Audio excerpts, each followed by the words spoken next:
In Filipino, we say, padayon lang. But in Panulaan, we say, sa gitna ng dilim, wag mong isuko ang pangarap mong tahimik sa puso. Bawat patak ng luhay may saysay. Kahit pagod ka na, padayon, tuloy lang ang buhay.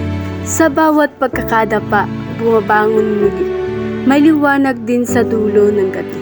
Kahit masakit, kahit parang kulang, lakad lang, kaibigan, padayon lang. Kung minsan ang mundo'y tila salungat, lahat ng dasal parang laging salat. Ngunit sa katahimikan may tinig na bulong. Hindi pa dito nagtatapos ang iyong layon.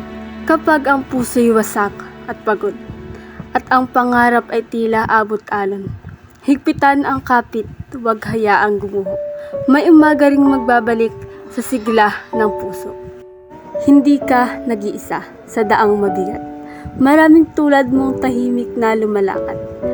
Kaya't kahit durog ang puso, isang hakbang pa rin kahit dahan-dahan.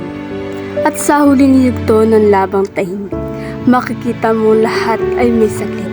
Kaya habang may hinga, habang may diwang buhay, padayon lang. Dahil ikaw ay may sariling liwanag at sariling taglay.